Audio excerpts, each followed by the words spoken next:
ክንደ ነበልባሉ የደህንነት ደጀን የኢትዮጵያ መከላከያ ሰራዊት ከትግራይ የተገኘ አሳዛኝ መረጃ ጽንፈኛው እጅ መስጠቱን ቀጥሏል። ከህወሓት ጋር ምንም ድርድር አያስፈልግም። አምባሳደሩ የተፈናቃዮች ስቃይና ችግር አሁንም እንደቀጠለ ነው። በዝርዝር የምናየው ጉዳይ ይሆናል። ሰላም ጤና ይስጥልን። የተወደዳችሁና የተከበራችሁ የሀቅና ሳቅ ሚዲያ አድማጮቻችንና ተመልካቾቻችን የዕለቱን ወሳኝ መረጃ የዜና ዝግጅት ይዘንላችሁ ቀርበናል። በዛሬ የወሳኝ መረጃ ፕሮግራማችን የሀገር ውስጥና የውጭ መረጃዎችን ወደ እናንተ እናደርሳለን።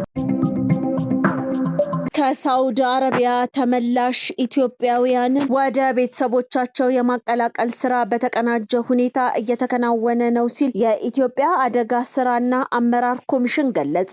ኮሚሽኑ ከሳውዲ አረቢያ ንጉስ ሳልማን የሰብአዊ እርዳታ ማዕከል ጋር በመተባበር ከስደት ተመላሾችን መልሶ ማቋቋም የሚያስችል የድጋፍ ስምምነት ተፈራርሟል። የኮሚሽኑ ኮሚሽነር ዶክተር ሽፈራው ተክለማርያም በዚህ ወቅት እንዳሉት የዜጎችን ክብርና ደህንነት ማዕከል ያደረገ የዲፕሎማሲ ትብብር ውጤት እያስመዘገበ ይገኛል። ከሳውዲ አረቢያ የሚመለሱ ዜጎችን በክብርና በደህንነት መቀበልና መደገፍ የመንግስትን ዜጋ ተኮር አስተዳደር አቅጣጫ የሚያሳይ ተግባር ነውም ብለዋል። ሰብአዊ ድጋፍን ይበልጥ ለማሳደግ ከልማት አጋር ተቋማት ጋር የሚደረገው ትብብር ተጠናክሮ እንደሚቀጥል አመላክተዋል። በዚህ የትብብር ማዕቀፍ የኪንግ ሰልማን የሰብአዊ ድጋፍና የእርዳታ ማዕከል ለተመላሽ ዜጎች የሚውል 1.333 ሚሊዮን ዶላር ድጋፍ መደረጉም ተመላክቷል። ድጋፉ በኮሚሽኑ በአደጋ ጊዜ ድጋፍ ፕሮጀክት ስር እየተተገበረ የሚገኝ ሲሆን በዚህም ተመላሾች ወደ ቤተሰቦቻቸው በክብርና በደህንነት እንዲደርሱ ለማጓጓዣ፣ ለምግብ፣ ለመጠለያ፣ ለአልባሳትና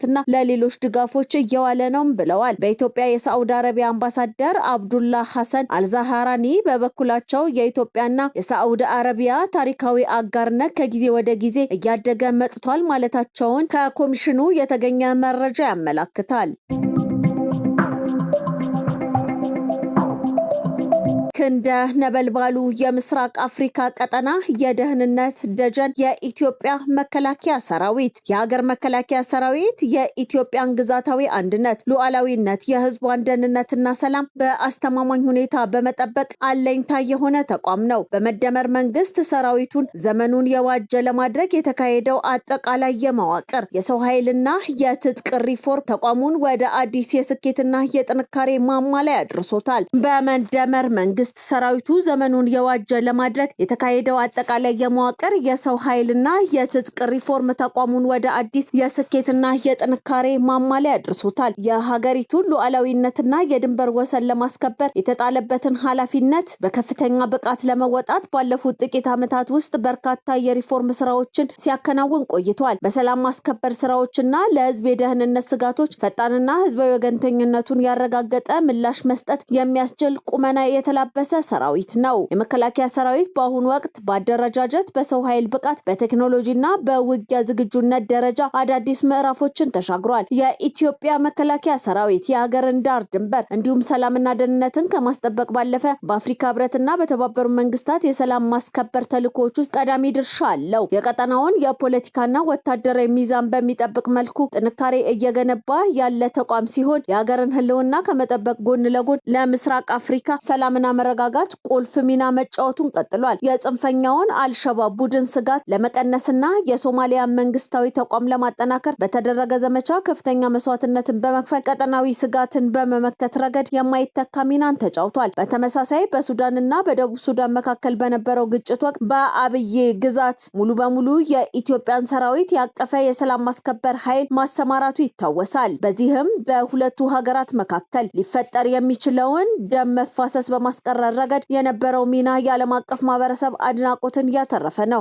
በሩዋንዳና ብሩንዲ በነበሩት የእርስ በርስ ጦርነቶች ወቅት የዜጎችን ህይወት በመታደግ ረገድ ባከናወነው የሰላም ማስከበር ዘመቻ የሚወደስ ሰራዊት ነው። በአሁኑ ሰዓትም የመከላከያ ሰራዊቱ ድንበር ተሻጋሪ ሽብርተኝነትን፣ የጦር መሳሪያ ዝውውርን በመከላከል ረገድ የጋራ ቀጠናዊ ደህንነትን ለማስጠበቅ ቀን ከሌት በተጠንቀቅ በመቆም በደጀንነቱ ቀጥሏል። ከጎረቤት ሀገራት ጋር በመተባበር የመረጃ ልውውጥ ማድረግ፣ የጋራ የድንበር ጥበቃን የስልጠና ፕሮግራሞችን ማካሄድ የሰራዊቱ የዘወትር ተግባር ሆኗል። የኢትዮጵያ መከላከያ ሰራዊት ለቀጠናው ሰላም ያለው ቁርጠኝነት በቀላል የሚታይም አይደለም። ለዚህም ባለፉት ዓመታት በተግባር ያከናወናቸው ስራዎች ምስክር ናቸው። ሰራዊቱ የምስራቅ አፍሪካ ቀጠና ህዝብ ለህዝብ መስተጋብር፣ ለኢኮኖሚ ትስስርና ለልማት የተመቸ አስተማማኝ ቀጠና እንዲሁም የሰላምና የመረጋጋት ዋስትና ሆኖ ዘመኑን ተሻግሯል። አንድ የትግራይ ተዋጊ ለሱዳን ጦር ሲዋጋ በፈጥኖ ደራሽ ኃይሎች ተማርኮ ዓለም ሙሉ እያዘነለት ይገኛል። የሱዳን ፈጥኖ ደራሽ ኃይሎች ከሱዳን መደበኛ ጦር ጋር ባካሄደ ውጊያ አንድ የትግራይ ክልል ተወላጅ የሆነ ታዳጊ ወታደር ተማርኮ ብዙ የዓለም ህዝብ በልጁ ታዳጊነትና ምንም በማያገባው በማያውቀው ጦርነት መሰቃየቱን እየገለጸ እያዘነ ነው። ህወሓት ግን ለገንዘብ ብሎ ታዳጊዎችን ወደ ባዕድ ሀገር ጦርነትና ግጭት በመማገድ የሚያካሂደውን አደገኛና ህገወጥ ደባ ለዓለም አቀፉ ማህበረሰብ ፍንጭ የሰጠ አጋጣሚን ፈጥሯል። ይሄው ድርጊት በዓለም አቀፍ ደረጃ በሰፊው እየተቀባበለና እየተዘገበ ሲሆን ድርጅቱ የራሱን የፖለቲካና የጥቅም ስሌት ለማሳካት ሲል ህፃናትና ታዳጊዎችን ለአስከፊ አደጋና ለባዕድ ሀገር ውጊያ እንደ ዕቃ የሚጠቀምበትን አጸያፊ ተግባር በግልጽ ያጋለጠ ሆኗል።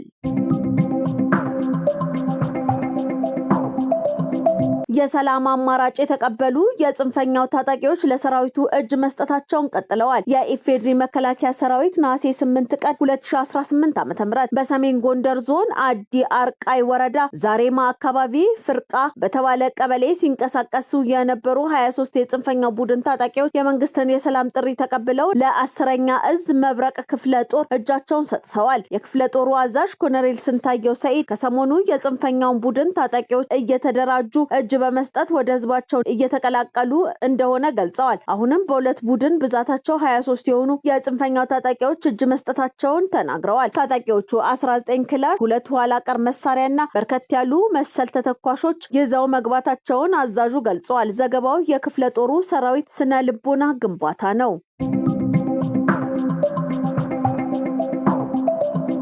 በሶማሊያ የኢትዮጵያ አምባሳደር የሆኑት ሱሌማን ደደፎ በኤክስ ገጻቸው ባወጡት ጽሑፍ ህወሓትን ከውድቀት ለማዳን በድርድር ስም አዲስ ሩጫ እየጀመረ መሆኑን በማንሳት መንግስት ከቡድኑ ጋር ምንም አይነት ድርድር እንዳያደርግ አሳስበዋል። ፖለቲከኛው ባጋሩት መልእክት ህወሓት በሚለኩሰው የጦርነት እሳት እየተሸነፈና ግብዓተ መሬቱ ሲቃረብ ሁልጊዜ በድርድር ስም እንደሚያመልጥ ገልጸዋል። በዚህም ዳግም በመደራጀት የኢትዮጵያን ህዝብ ላልተገባ መስዋዕትነት እየከፈለ እንዲኖር ማድረጉንም አስገንዝበዋል። በአሁኑ ወቅትም መንግስትን አፍርሶ አገርን ለመበተን ጀምሮ የነበረው ጦርነት ገና ሳይጀመር እንደማይሳካለት ሲረዳ በድርድር ስም የድረሱልኝ ልመና እያሰማ መሆኑንና ደጋፊዎቹም ቡድኑ ፋታ እንዲያገኝ ከፍተኛ ጥረት እያደረጉ መሆናቸውን አብራርተዋል። ህወሓት በታሪኩ በድርድር የፈታው ልዩነት ታይቶ እንደማይታወቅ ያስታወሱት ሱሌማን ደደፎ አሁንም ይህንን ቡድን በትኖ መሪዎችን ለፍርድ ከማቅረብ በስተቀር ምንም አይነት ድርድር ሊታሰብ እንደማይገባ በአጽንኦት ተናግረዋል። የትግራይ ህዝብ እንደሌላው የኢትዮጵያ ህዝብ ሁሉ ልጅ ወልዶ የማሳደግ እህል አርሶ በነጻነት የመጠቀም እንዲሁም ላለፉት 5 አስርት ዓመታት ከታገተበት አፈና ነጻ የመውጣት መብት ሊረጋገጥለት እንደሚገባ በመግለጽ አቋማቸውን አንጸባርቀዋል።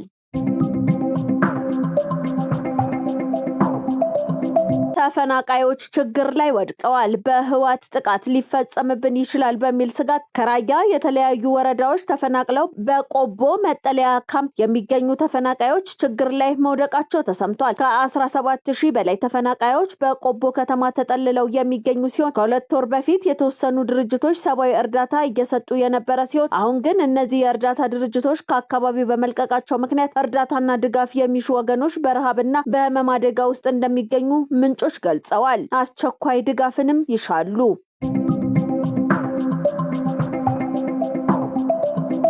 የመከላከያ ሚኒስቴር ከኢትዮጵያ መገናኛ ብዙሃን ባለስልጣናት ጋር የሚዲያና የቁጥጥርና ድጋፍ ስርዓት ትብብርን ማጠናከር የሚያስችለውን የመግባቢያ ስምምነት ተፈራርሟል። በስምምነቱ ላይ የኢትዮጵያ መገናኛ ብዙሃን ባለስልጣን ዋና ዳይሬክተር ሃይማኖት ዘለቀ ስምምነቱ ተቋሙ በአዋጅ በተሰጠው ተልዕኮ መሰረት እያከናወነ ያለውን የመገናኛ ብዙሃን የክትትል ድጋፍና የአቅም ግንባታ እንዲሁም የቁጥጥር ስራዎችን ከሚመለከታቸው አካላት ጋር በማስተሳሰር ቅንጅታዊ ተቋማዊ አሰራርን በጎለበተና ፈጣንና ውጤታማ በሆነ መንገድ ለማከናወን የሚያስችል ነው ብለዋል። ባለስልጣኑ ከሚመለከታቸው ተቋማት ጋር እያካሄደ ያለው ፈጣንና ዲጂታል የመረጃ ልውውጥ ስርዓትን የሚያጠናክር እንደሆነ አንስተዋል። ዋና ዳይሬክተሯ በሚዲያው ዘርፍ የአስተዳደራዊና የህግ ማስፈጸሚያ ስራዎችን በጥራትና በብቃት በማከናወን ህጋዊነት፣ የህዝብ ደህንነትና ብሔራዊ ጥቅምን ማረጋገጥ የሚያስችል መሆኑንም አመላክተዋል። ስምምነቱን የተፈራረሙት በመከላከያ ሚዲያና ኮሚኒኬሽን ማዕከል የህዝብ ግንኙነት መምሪያ ኃላፊ ኮሎኔል ቢረሳው ሽፈራው በበኩላቸው የስምምነት ሰነዱ በሀገሪቱ በተለይም የሀገር መከታ በሆነው የመከላከያ ሰራዊታችን ላይ የሚነዙ የሐሰት መረጃዎች ስርጭት ለመከላከልና ለመቆጣጠር የተቋሙ ሚዲያ ሙያዊ ብቃት እንዲጠናከር ከፍተኛ አስተዋጽኦ የሚያበረክት መሆኑን ገልጸዋል። በወቅቱ የመከላከያ ሚኒስቴርን ጨምሮ 11 ተቋማት ከባለስልጣን መስሪያ ቤቱ ጋር ተፈራርመዋል። የተወደዳችሁና የተከበራችሁ የሀቅና ሳቅ ሚዲያ አድማጮቻችንና ተመልካቾቻችን የዕለቱ የወሳኝ መረጃ የዜና ዝግጅታችን የተከታተላችሁትን ይመስል ነበረ። ቀሪ ፕሮግራሞቻችን ይቀጥላሉ። ጥሩ ጊዜ ይሁንላችሁ።